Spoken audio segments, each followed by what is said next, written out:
Don't ask what the world needs. Ask yourself what makes you come alive and go do it, because what the world needs is people who have come alive. La citation de Howard Thurman, philosophe, théologien, pasteur américain du XXe siècle, nous dit tout. En bon français, la citation signifie « Ne te demande pas ce dont le monde a besoin, demande-toi plutôt ce qui te rend vivant, et fais-le. Car ce dont le monde a besoin, c'est de gens, de personnes qui se sentent vivantes, pleinement vivantes. » Et effectivement, cette phrase nous dit tout, et ce sera le point de départ de cette vidéo, une vidéo que je veux résolument optimiste, porteuse d'espoir, et peut-être un brin provocante, mais vous allez voir, c'est seulement pour amener la réflexion. Parce qu'on cherche tous à faire le bien, à part quelques-uns qui sont effectivement vraiment perdus dans leur perversité et dans les méandres de leur psychisme malade. Mais quand même, la majorité des êtres humains sont bons et cherchent à faire le bien, à améliorer le monde, donc à sauver la Terre. La question que je vous pose et que je vais poser dans cette vidéo, c'est oui, mais si la clé n'était pas là, si le monde n'avait pas besoin qu'on le sauve, mais qu'en fait, on se sauve soi-même et qu'on se réveille surtout. Et donc, la dernière question, avant de passer vraiment au corps du sujet, c'est est-ce que finalement la véritable écologie n'est pas intérieure? Et c'est cette idée qui m'a amené à proposer le coaching taologique pour faire prendre conscience aux gens de ce qu'étaient leurs vrais besoins profonds pour pouvoir emprunter derrière la direction qui leur convient, la leur, pas celle que le monde nous imposerait. Alors aujourd'hui, on va donc dans cette vidéo poser cette question fondamentale. Pourquoi sauver la Terre? Mais surtout, que se cache-t-il derrière cette injonction collective? Et pour démarrer cette exploration, je vais commencer par citer en fait eh bien, quelques principes qu'Alice Bailey avait énoncés elle-même dans plusieurs de ses ouvrages, qui étaient notamment, alors comme j'ai pas tout à l'écran et que j'ai plus la mémoire de tout ce qu'elle racontait, je me suis fait des notes un peu partout, mais peu importe les références exactes, ceux qui veulent iront chercher, ça se trouve très bien. Mais Alice Bailey disait que le programme terrestre, enfin ça c'est moi qui le dis, le programme terrestre, ce n'est pas un programme de paix. Et Alice Bailey, ce qu'elle nous apprenait dans la théosophie, dans ses nombreux ouvrages, donc il y avait entre autres, je crois qu'il y avait dans la psychologie ésotérique, dans l'astrologie ésotérique, bon, il y avait d'autres références ailleurs, bien entendu, mais peu importe. Elle nous enseigne, elle nous explique que la Terre vibre sous le 4e rayon. Il y a toute une série de rayons, je ne vais pas expliquer tout ça maintenant, mais l'idée c'est que le programme Terre vibre sous l'influence du 4e rayon, et le 4e rayon est celui de l'harmonie par le conflit. L'harmonie par le conflit. Et donc ce rayon, qui est en fait, si vous voulez, une source d'énergie, et aujourd'hui avec les termes un peu plus modernes et contemporains de la science, de l'informatique, on pourrait peut-être parler de code source, si vous voulez. Le code source de notre planète, c'est donc celui de l'harmonie qui se trouve, qui se fait par le conflit, c'est-à-dire par la dualité, par l'opposition, par la déconstruction, par la destruction aussi, et une forme de renaissance, une forme de croissance, de renouveau, et ainsi de suite. C'est-à-dire que tout fonctionne sur Terre sur la base des cycles. Naissance, croissance, apogée, comme les empires, comme les civilisations, comme à peu près tout ce qui existe, le règne végétal, le règne humain.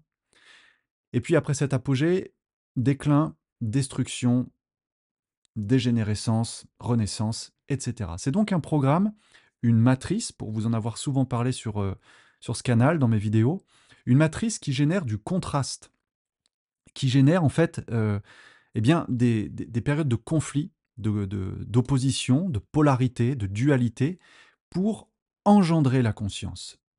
Sans cette friction, sans cette tension, il n'y a pas la conscience. Toujours en ésotérisme, on parle effectivement bien volontiers de l'aspect esprit, l'aspect matière, que parfois on appelle l'aspect père, l'énergie plus yang, l'aspect mère plus yin.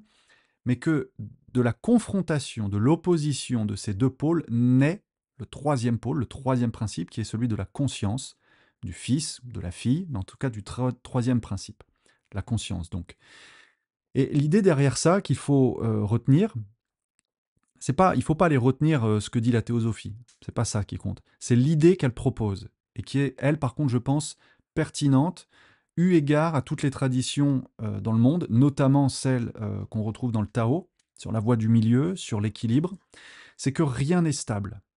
Souvenez-vous, je fais aussi des vidéos dans les rendez-vous du jeudi zen sur le wabi-sabi. Rien ne dure, rien n'est permanent, rien n'est jamais parfait. Effectivement, rien n'est stable, les formes meurent pour que d'autres naissent.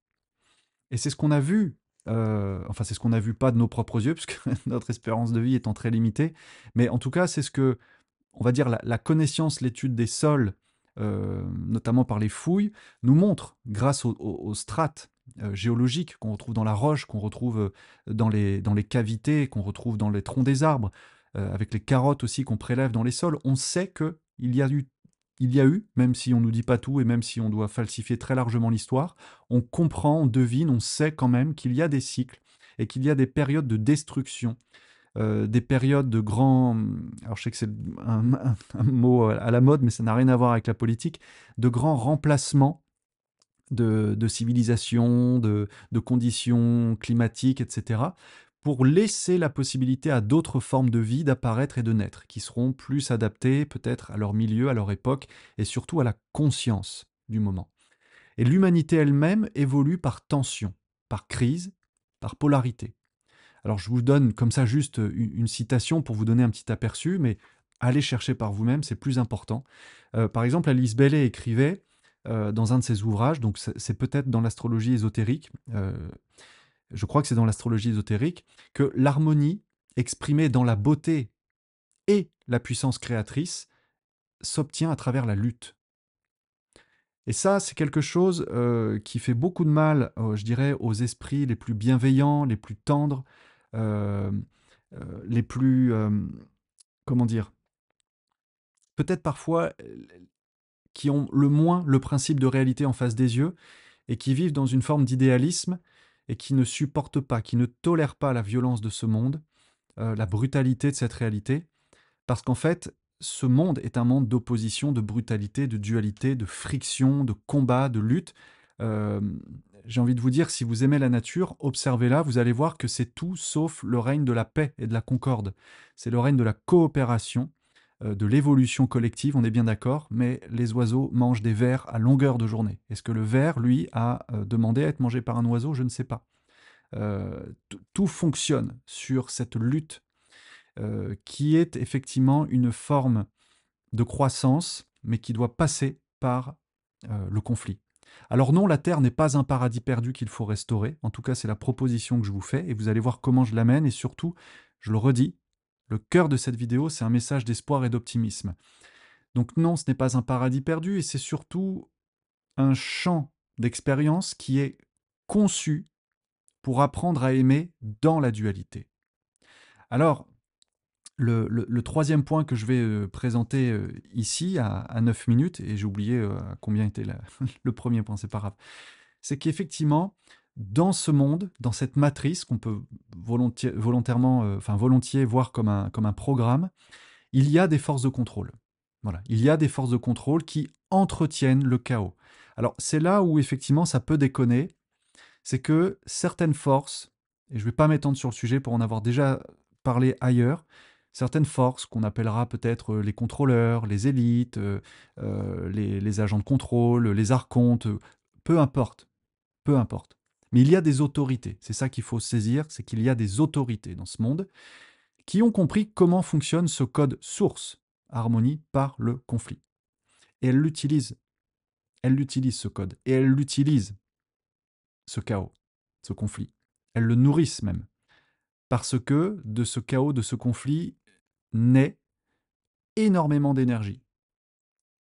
La confrontation crée de l'opposition, elle crée donc une dépense calorique, énergétique, et d'un point de vue ésotérique, occulte, dans les mondes invisibles, cette énergie n'est jamais perdue. Elle est orientée, elle est captée.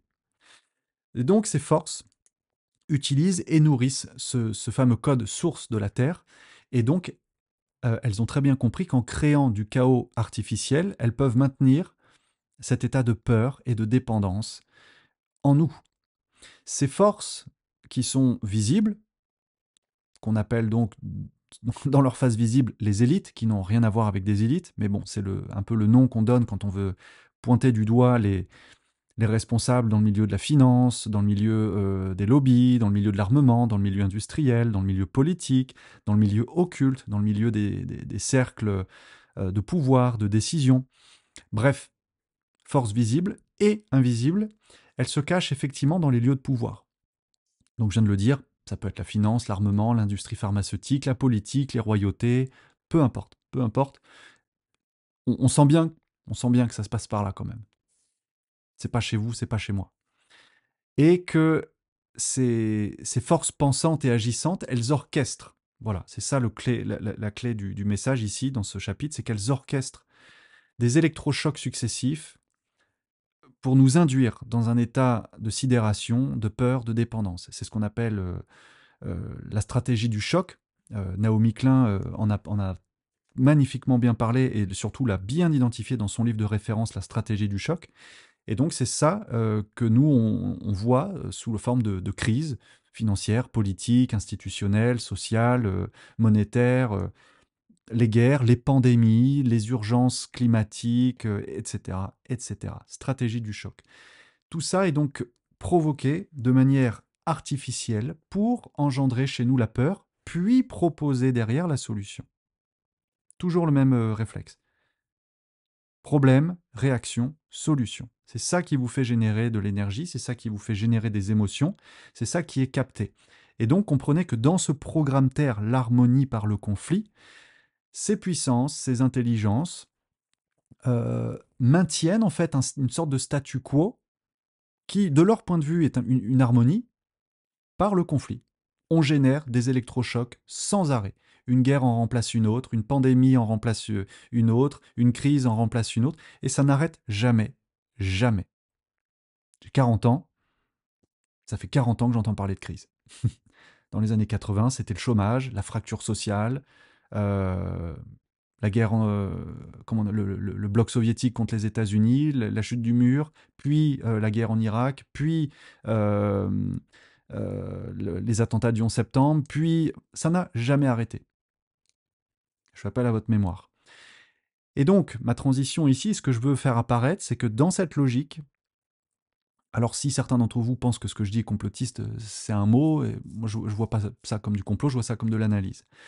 En tout cas, c'est ainsi que, ce faisant, on réactive chez l'être humain, chez vous, chez moi, et chez tous ceux qui n'ont pas encore compris ce que c'était et qui donc laissent le processus être actif en eux, on réactive donc en chacun le germe de la victime et du sauveur. Et je vais vous parler de ça maintenant, toujours dans cette idée que la Terre fonctionne sur un programme d'harmonie par le conflit. Et vous allez voir où ça mène.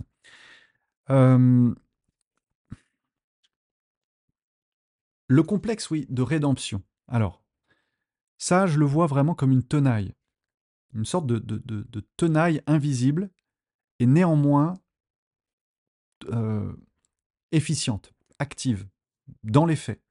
C'est-à-dire que l'humanité est prise dans une forme de mâchoire, donc de tenaille psychique. C'est-à-dire que d'un côté, on a dans une des mâchoires le germe de la culpabilité, et de l'autre, on a celui du sacrifice. On rejoint tout à fait, vous savez, le triangle de Cartman. Sauveur, bourreau, victime. Sauf que là, c'est vraiment concentré sur cet élan naturel que nous avons à vouloir sauver, aider l'autre, qui est basé sur notre empathie, sur notre capacité d'empathie, que les pervers n'ont pas, que les psychopathes n'ont pas, et sur quelque chose d'artificiel, mais qui a été implanté très très loin dans la conscience humaine dans le temps, ce germe de la culpabilité. Et c'est de ce premier germe dont je vais vous parler, qui est tout à fait judéo-chrétien, euh, qui fait qu'on serait né, nous serions nés, nous l'humanité, nous les... Bon, enfin bref, bref. On serait né fautif, on serait né imparfait et surtout responsable, coupable du mal sur la Terre. Le second germe, celui du programme du Sauveur, qui fait écho à l'autre, mais dans une phase opposée, complémentaire. Le germe du Sauveur, eh bien, c'est vouloir se racheter, vouloir sauver le monde, expier nos fautes. On est tout à fait dans la dialectique de la rédemption, la figure du sauveur rédempteur. Pas besoin de vous faire un dessin pour que vous compreniez d'où ça vient. Et si vous voulez, cette double polarité qui est sans arrêt cultivée en nous, c'est de votre faute, vous êtes les sauveurs, elle crée un cercle infernal, littéralement. On passe du statut de victime au statut de bourreau, du statut de bourreau au statut de sauveur, puis du statut de sauveur au statut de victime, et ça n'en finit jamais. C'est des périodes de vie qui peuvent durer longtemps ou qui peuvent aller très vite, mais tant qu'on n'a pas compris que ces énergies en mouvement, ces émotions qu'on génère en nous artificiellement, provoquent des changements d'état énergétique, ces changements d'état énergétique génèrent un psychisme, un état d'être, et cet état d'être peut être celui de la victime, l'abattement, le sentiment d'être inutile, et puis après, celui du bourreau, on veut se venger, on est revanchard, on cherche les coupables, on veut en découdre, et puis après, on veut surtout sauver. Hein, on se dit, allez, c'est fini la victime, c'est fini le bourreau, je veux sauver. Et puis, on voit que les efforts n'aboutissent pas, et qu'à chaque fois qu'on sauve, un nouveau problème apparaît quelque part, et on repart dans le statut de victime. J'y arriverai jamais, ce monde est pourri, c'est pas suffisant, les gens n'écoutent pas, bande de cons, c'est de votre faute, et ainsi de suite et ainsi de suite. Et ça, c'est au final, cette tenaille, c'est le complexe de rédemption. Il nourrit la matrice donc du conflit, et il maintient la conscience dans l'illusion que nous serions impuissants. Alors, à 17 minutes, je vais maintenant enchaîner avec peut-être une tentative de lecture ou d'analyse de ce que sont les causes supérieures qu'on invoque et qui agissent comme des leviers de ce fameux programme de code source, l'harmonie par le conflit entretenu. Et effectivement, pour activer ce cercle que je viens de vous décrire, le système politico-médiatique, institutionnel, etc., qui est le système, comprenez, hein, c'est un système mondial, hein, c'est pas franco-français ce que je vous dis là, c'est organisé à l'échelle mondiale, bien sûr. Ce système joue sur des causes supérieures. Il fait appel à ce qu'il y a de meilleur en vous pour stimuler, pour faire réagir, titiller, si vous voulez, ce germe du sauveur, ce complexe de la rédemption. Par exemple, j'en ai identifié quelques-uns, je prétends pas qu'ils sont tous là, mais je vous donne des idées pour que vous voyez où ça appuie. On va jouer sur un levier qui est celui de la cause nationale, à l'échelle d'un pays. On va demander par exemple, je dis ça au hasard, tiens, le pays est en difficulté, il faut que chacun se serre la ceinture. Vous allez vous serrer la ceinture, faire un effort, comprenez? Il faut que chacun fasse un effort, encore un effort. L'idée de servir la nation, servir la patrie. À une autre époque, c'était mourir pour la patrie. Et donc de partir aussi en guerre. Tiens, c'est bizarre, on nous a parlé de guerre ces derniers temps. Hein, nous sommes en guerre. Donc il faut partir en guerre pour protéger la nation, pour protéger un idéal supérieur. L'autre levier, ça peut être le levier communautaire. Donc là, on ne parle plus du pays, on parle vraiment de communauté. C'est-à-dire, il faut protéger les minorités. Qui définit ce que sont les minorités? Soutenir les opprimés. Qui n'aurait pas envie de soutenir l'opprimé? La veuve et l'orphelin. À moins d'être vraiment effectivement un psychopathe dépourvu d'empathie et de sentiments, je ne vois pas qui n'aurait pas envie spontanément d'apporter de l'aide. Mais quand c'est sous forme d'injonction, euh, d'obligation à soutenir les communautés organisées, ça cache autre chose. Et puis souvent, c'est souvent juste en apparence, mais en fait, c'est utilisé pour diviser et moraliser. Et oui, parce que si vous n'adhérez pas, vous êtes un salopard. Il y a les causes humanitaires, bien sûr, qui servent de levier aussi. Les causes humanitaires, alors humanitaire, ça peut aller loin, mais il faut sauver la démocratie, il faut défendre la liberté des peuples, il faut lutter contre les dictateurs. Hein. On va aller, c'est ce qu'on appelait à une époque en politique le droit d'ingérence. On va aller s'occuper des affaires des autres à l'étranger et on va, quitte à utiliser la force, leur faire comprendre ce qui est bon pour eux. Et on va mobiliser les populations pour faire adhérer l'opinion à ces stratégies. Hein. L'harmonie par le conflit. Vous voyez, on est toujours dans cette logique. Et puis, le pompon, qui est beaucoup plus récent, je dirais qu'on a commencé vraiment à le sentir très fort, celui-là. Euh, il y a eu une inflexion, je dirais, si mes souvenirs sont bons, vers les années 2005, quand il y avait eu le documentaire de Al Gore sur le réchauffement climatique, ou j'ai oublié le titre, quelqu'un me le redira dans les commentaires, je l'ai plus en tête là. Mais ça y est, là, à cette époque-là, donc c'était il y a 20 ans, on a vraiment basculé dans la cause planétaire, il faut sauver la Terre. Il faut faire pénitence climatique, renoncer à nos besoins pour réparer la planète. Parce que le message sous-jacent, c'est toujours le même. Le problème, c'est vous. C'est vous qui roulez au diesel. C'est vous qui fumez des gitanes. C'est vous qui mangez trop de viande. C'est vous qui prenez trop l'avion. C'est vous qui arrosez trop votre jardin. C'est vous qui consommez trop de produits à bas coût, produits au bout du monde. De toute façon, cherchez pas, vous aurez toujours tort. Hein, parce que bien sûr, c'est connu, c'est vous qui avez inventé le moteur à explosion qui fonctionne à l'essence. C'est vous qui avez bien sûr ajouté des adjuvants dans le tabac, et c'est vous qui créez de la pollution atmosphérique en prenant l'avion, parce que c'est vous qui avez inventé aussi les moteurs et le carburant, et c'est de votre faute. De toute façon, c'est de votre faute. Donc il faut faire pénitence.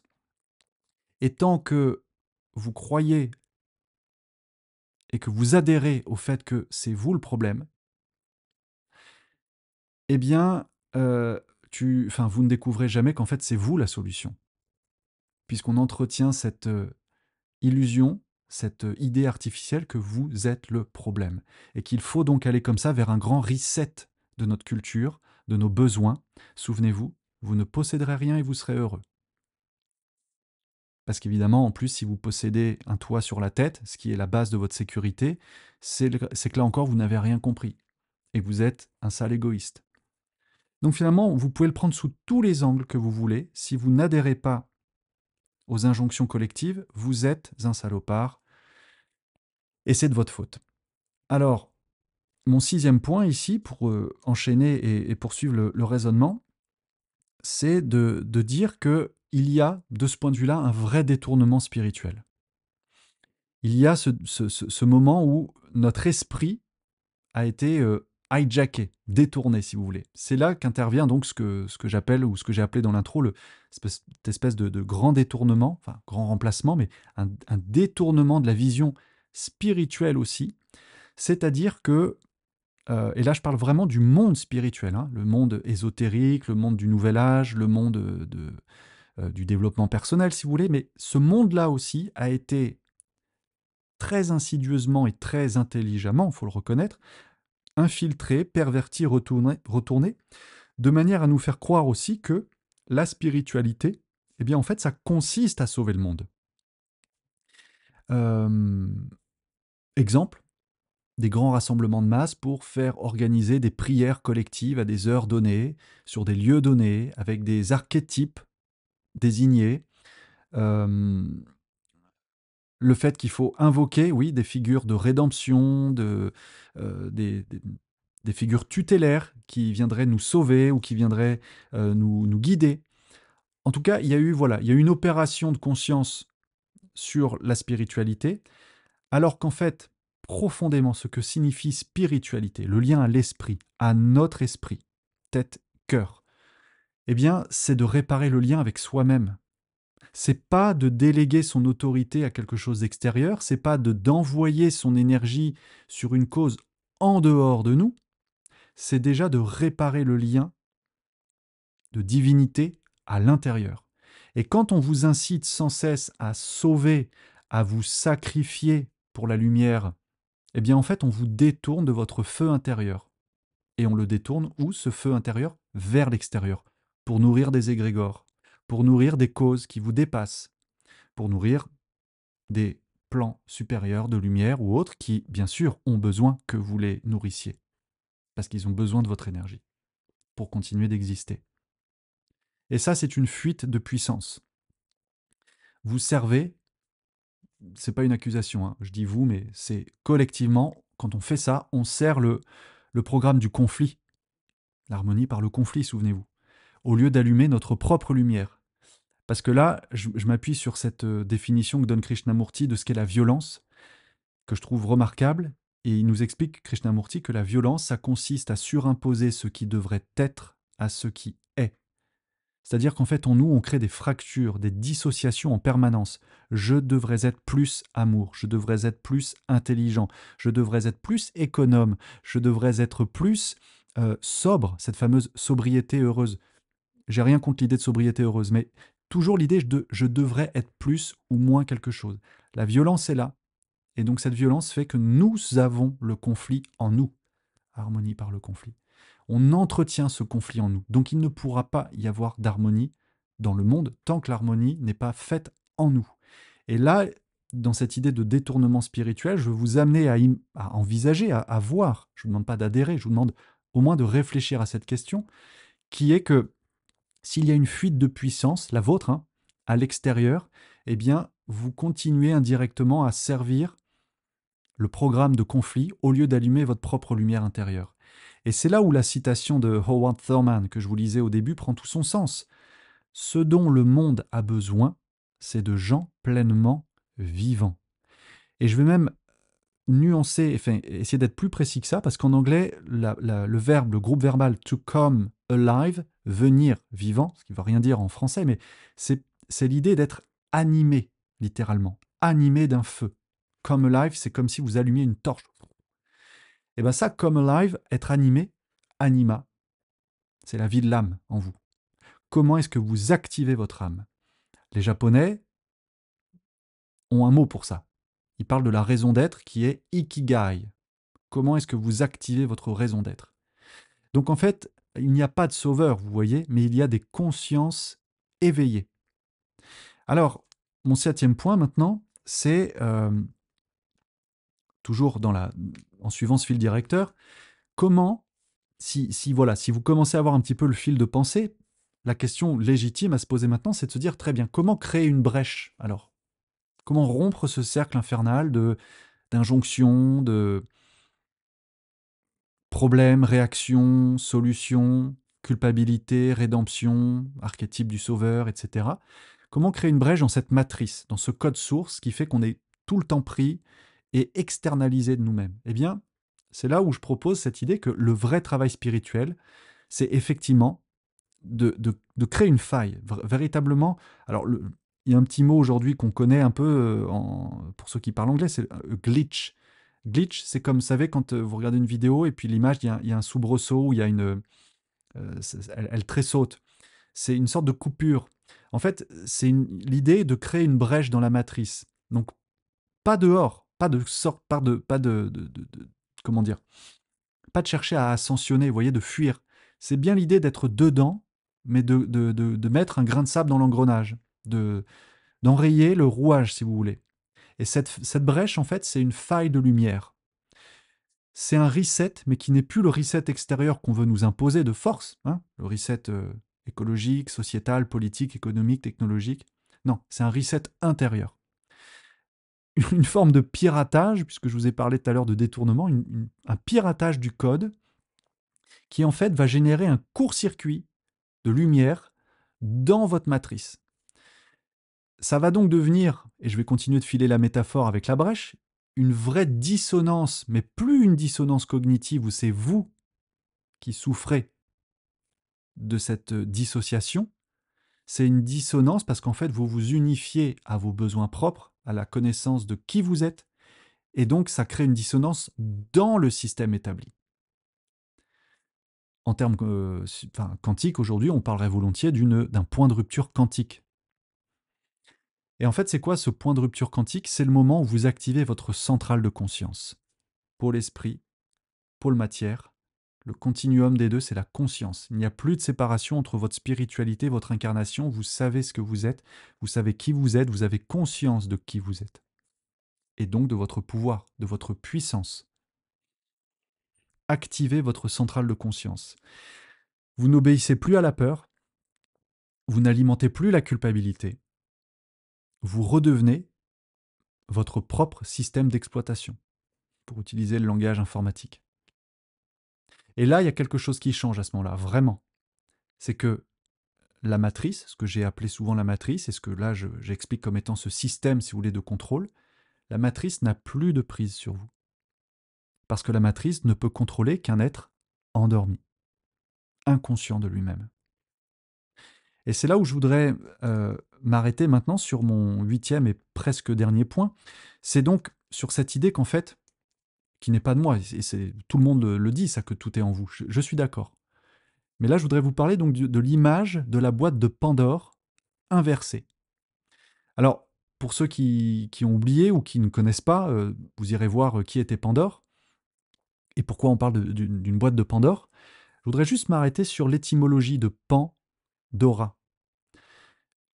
En, donc ça appartient à la mythologie grecque et en les mots grecs, pan et doron, pan signifie tout, comme pancréas ou hein, l'idée du tout, et dora, ou enfin doron ici, ça signifie le cadeau, tout en cadeau, tous les cadeaux. C'est beau, la boîte de Pandore, c'est magnifique.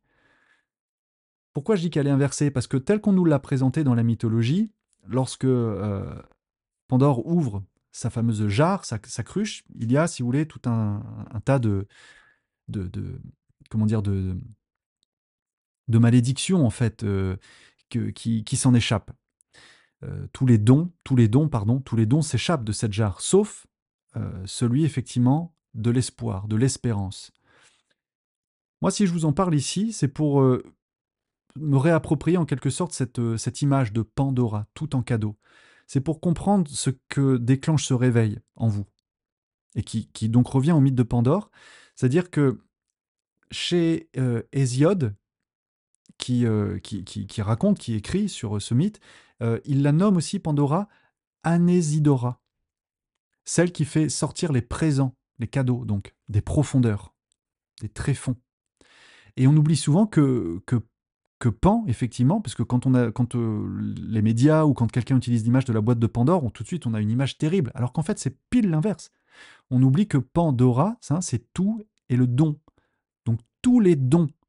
Ce n'est pas la malédiction du monde, alors c'est plutôt la clé de nos ressources intérieures. La boîte de Pandore, ce n'est pas une faute,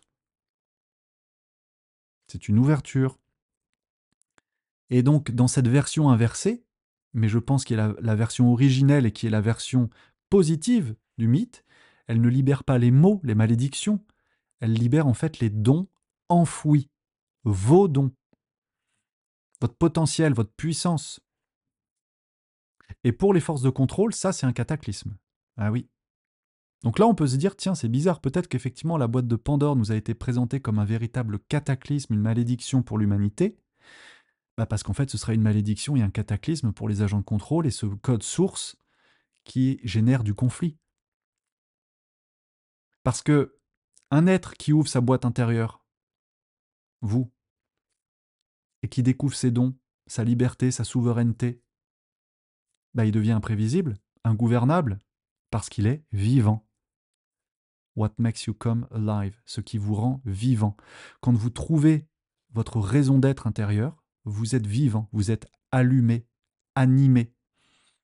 Et là, il y a peu de chances que le programme y soit agissant sur vous. Et c'est ça l'harmonie intérieure. L'harmonie par le conflit. Vous avez suffisamment avalé, mangé, été écrasé par le conflit pour en fait être stimulé à trouver l'harmonie en vous. Et c'est ça qui désagrège les codes de la matrice. Alors, pour mon dernier point, et là cette fois-ci j'arrive vraiment sur le dernier, 9e point, je vais donc maintenant vous parler vous dire un mot de ce qu'est la possibilité d'agir sans illusion. Parce que il faut faire attention. Dire qu'il ne faut pas sauver la Terre ne veut pas dire qu'il faut cautionner le pillage, bien sûr, la destruction, ou être indifférent au sort de la Terre. Je vous avais dit en introduction que le titre était un brin provocateur, bien sûr, parce que ne me faites pas dire ce que je n'ai pas dit. Et ne me prêtez pas des intentions totalement égoïstes ou détachées du sort de la Terre. Évidemment qu'on ne peut pas cautionner le pillage des ressources, l'accaparement des ressources au profit de quelques-uns, la destruction des espèces, la maltraitance humaine, animale, et tout ce qui s'ensuit. Ce n'est pas acceptable. Donc, bien sûr qu'il faudrait revoir les modes de production industriels, agroalimentaires, les traitements infligés aux animaux, la surconsommation, la surproduction. J'ai envie de vous dire, avant la surconsommation, la surproduction. Je sais qu'en ce moment, on parle beaucoup de Chine qui vient s'installer en France. Et déjà, on est en train de faire culpabiliser les consommateurs qui, bande de salauds, font des choix totalement égoïstes. Ah bon? Parce que c'est de votre faute à vous si on a fermé les entreprises en France, c'est de votre faute à vous si on a installé des entreprises dans les pays du tiers-monde pour faire travailler des enfants, c'est de votre faute à vous, bien sûr. Et c'est vous les salopards qui aujourd'hui n'avez pas les moyens de payer des vêtements à 100 euros et qui préférez acheter des t-shirts à presque 100 fois moins cher le prix. C'est de votre faute, bien sûr. Surtout qu'on vous installe des boutiques dans vos régions, des boutiques étrangères qui font fermer des commerces locaux. Enfin, vous comprenez l'absurdité de ce raisonnement? Vous comprenez à quel point on vous pousse dans l'absurdité, dans la perversité de générer de la culpabilité parce que c'est de votre faute si le monde ne tourne pas rond. Donc quand je dis qu'il ne faut pas sauver la Terre, ne cautionnons pas ces attitudes. euh, les mots me manquent. Absurdes, iniques. On ne cautionne pas le pillage, ni la destruction, ni l'indifférence. Nous ne cautionnons pas le saccage des ressources. On ne cautionne pas l'injustice, ni le déséquilibre. Simplement, voilà, c'est ça que je veux vous dire. Simplement, agir sans illusion, c'est que l'action juste ne peut venir que d'un centre éveillé, cœur, tête. Si votre âme vous appelle à agir pour une cause, écologique, humanitaire, sociale, faites-le. Si ce qui vous anime, c'est d'aller sur un bateau, sur le Sea Shepherd, vous engager, faites-le. Si votre cœur, il vous demande d'aller à l'étranger, dans un pays lointain, pour vous occuper des populations déplacées, des victimes de guerre ou autres, faites-le. Ça ne me viendrait jamais à l'esprit de vous dire qu'il faut rien faire. C'est pas mon propos. Mais ce que je veux bien faire apparaître, c'est que la manipulation émotionnelle, mentale, donc psychique, de générer de la culpabilité chez vous pour que vous intégriez ce complexe de, euh, de, de bourreau, que vous seriez le bourreau, et que donc il faut vous comporter comme tel, faire pénitence, ça c'est malsain, ça c'est la manipulation. Donc faites-le par amour, mais ne le faites pas depuis la peur, depuis la culpabilité. Pas pour expier une faute imaginaire, mais vraiment pour exprimer votre don réel. Et bien sûr, il y a beaucoup de gens dont le don réel est de venir en aide à la terre, aux animaux, aux humains, de protéger l'environnement, etc. Oui, le monde n'a pas besoin de votre sacrifice. Il a besoin de votre alignement. C'est pas la même chose. Alors, on va pouvoir passer à la conclusion. Et en conclusion, je vous avais dit que c'était une vidéo résolument optimiste, porteuse d'espoir. Oui, oui. Je pense, alors ça c'est une intime conviction, c'est tout à fait personnel, et ça n'engage que moi, mais je le partage avec vous. Je pense que nous sommes donc en 2025 et que, à l'orée de ce quart de nouveau siècle, comme à peu près au quart de tout début de siècle, il y a une sorte de conclave des âmes, une forme de communauté des âmes, une conférence des esprits, si vous voulez, euh, parce que c'est un moment de bascule et un moment de choix. Donc, une forme de prise de conscience ou, ou un phénomène inconscient, mais une sorte de conclave invisible des âmes qui se forment, là, en ce moment même où je vous parle, on est le 10 octobre, hein, on est vraiment en plein dedans, pour établir, en fait, à travers ces consciences qui se réveillent, qui se souviennent et qui s'unissent, l'orientation à donner à notre évolution. Ces âmes, donc, qui s'éveillent, qui s'unissent, qui se rappellent de leurs dons, qui redécouvrent leurs dons, elles ne veulent plus sauver le monde. Plus comme on nous a demandé de le faire, comme on nous a enjoint, obligés à le faire. Elles veulent avant tout, ces âmes, redevenir vivantes, animées. What makes you come alive? Et donc, ces âmes, elles rouvrent la boîte de Pandore, intérieure. Elles activent leurs dons. Elles libèrent beaucoup de mémoire, beaucoup, beaucoup de mémoire. Et elles le font, euh, peut-être sans cette conscience, et pourtant c'est ça qu'elles font, elles le font en fait en dissolvant la matrice du conflit. Car la Terre n'a jamais eu besoin d'être sauvée. Elle a besoin que nous soyons vivants. Et c'est ça qui peut-être peut nous sauver, ou, s'il y avait quelque chose à sauver, engendrer une cause durable. C'est ça la vraie rédemption. Quand la lumière se rallume au cœur de l'humain. Alors, je vais vous laisser maintenant sur ce mot de clôture et je vais rendre la parole à Howard Thurman encore, qui disait, oui, ce dont le monde a besoin, c'est de gens qui se sentent vivants. Car en fait, c'est à travers eux que la Terre respire, que la Terre guérit et retrouve son équilibre.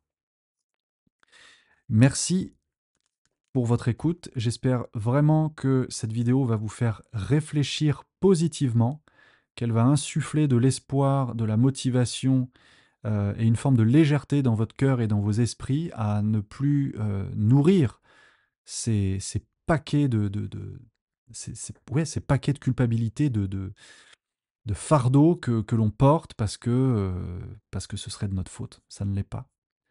En revanche, la vie est un choix, c'est vrai, et ce sont nos choix qui nous définissent. Donc, quel choix faites-vous? Est-ce que vous faites celui de continuer à nourrir la peur, la culpabilité, le germe religieux de la rédemption, donc toujours de passer de la figure de la victime ou au sauveur, ou est-ce que vous faites le choix d'aller à la rencontre de vos dons, de tous vos dons, Pandora, de connaître vos besoins profonds pour pouvoir emprunter la voie qui vous convient. Et c'est parce que cette voie vous conviendra que vous allez rayonner qui vous êtes et que vous allez participer à la guérison de cette terre, ou en tout cas à une forme d'harmonie, et qui ne sera pas l'harmonie qu'on veut nous imposer. Ça, c'est clair. Donc, c'était le message du jour, et j'espère que vous en ferez bon usage. Si vous voulez travailler avec moi dans le cadre d'une consultation, je vous invite à m'écrire par email à yodam22@proton.me ou d'aller sur le site maisonadamcara.fr. Je fais des accompagnements avec mon épouse, des soins de l'âme, des lectures de l'âme. Moi, je fais des études astrologiques pour vous permettre de conscientiser ce qu'est votre chemin de vie, quel est le programme d'incarnation, projet d'incarnation de votre âme. Il ne faut pas nier non plus l'intérêt ponctuel, attention, hein, il n'y a pas de béquille, il n'y a pas de dépendance à un thérapeute, à quelqu'un d'autre, mais de ne pas négliger l'importance de l'autre en tant qu'accompagnant. À un moment, on a toujours, moi-même, j'ai besoin parfois d'un autre pour entendre des choses, pour voir des choses, pour comprendre des choses sur moi, pour soulager mon corps aussi quand il y a des douleurs. Donc voilà, ne croyez pas que c'est une forme comment dire, de dépendance que j'instaure ou que j'ai. Pas du tout. On est à un moment critique là. On est vraiment à un moment critique où je le vois dans mon travail d'accompagnant et en soins énergétiques, ma femme aussi, et je sais que beaucoup d'autres thérapeutes le constatent. Il y a une espèce de convergence là, maintenant, de mémoire, de forme de libération, de fin de nœuds karmiques, de choses très lourdes et très anciennes qui ne nous appartiennent pas directement, qui sont l'histoire de l'humanité, parce que on est vraiment à ce moment-là de divergence, si vous voulez. Il y a un point de convergence pour les âmes mûres, les âmes qui ont fait le choix de recouvrer leur conscience, et il y a peut-être un point de divergence avec une partie de l'humanité qui, manifestement, fait le choix de s'enfoncer un peu plus dans le temps du rêve, de l'illusion et de la réalité virtuelle. Et la question, c'est pas un jugement, c'est juste de savoir quel est votre choix. Et si vous faites le choix d'aller effectivement vers Pandora, vers vos dons, ça peut demander peut-être à un moment donné un petit coup de pouce pour faire porter à la conscience ce qu'elle porte, mais qu'elle n'a plus besoin de porter. Voilà. Je termine là-dessus. Je vous remercie pour votre écoute et je vous souhaite de prendre soin de vos dons, de vous, de votre feu intérieur et de votre lumière. Merci, à bientôt.